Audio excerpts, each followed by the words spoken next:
la sensazione è quella di volerne sfogliare, di provare il desiderio di sfogliare ogni pagina, tanto bella e tanto raffinata è l'esecuzione, tanto è un capolavoro in assoluto, mi pare che abbiate compreso. Il cardinale Grimani così scriveva nel lascito testamentario: cosa nobilissima e bellissima, da mostrare unicamente a persone di straordinario riguardo e soltanto in circostanze eccezionali. Ecco, noi abbiamo voluto che questa opera fosse a disposizione di qualcuno in più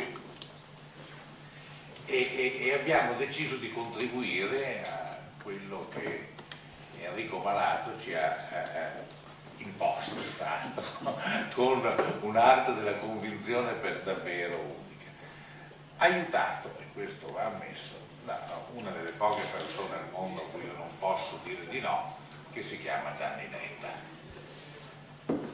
Cosa posso dire della sensazione? Si prova un così grande piacere nell'osservare, nel toccare, nel vedere, nello sfogliare, che si ha quasi la sensazione di commettere un peccato.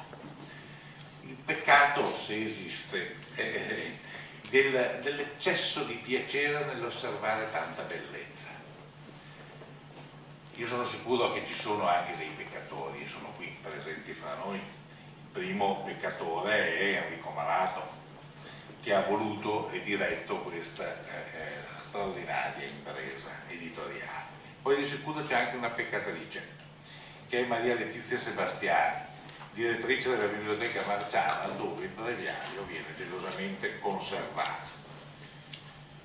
Da ultimo il pensiero va, e qui non m'azzardo a definirlo peccatore, anzi virtuoso, e vi dirò anche perché, al cardinale Domenico Grimani, che aveva fra le tante una straordinaria virtù. Noi oggi passiamo il nostro tempo, noi veneti, noi eredi della Repubblica Serenissima, a lavorare per produrre, per generare ricchezza, che poi trasferiamo integralmente a Roma.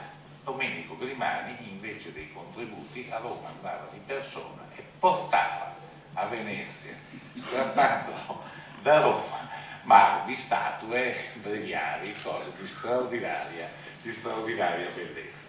Quindi benedetti siano i Grimani e benedetti anche coloro che nei secoli cercano di adoperarsi per non dimenticare queste straordinarie lezioni. E qui sta per davvero il senso del recupero degli antichi valori, delle virtù della nostra storia.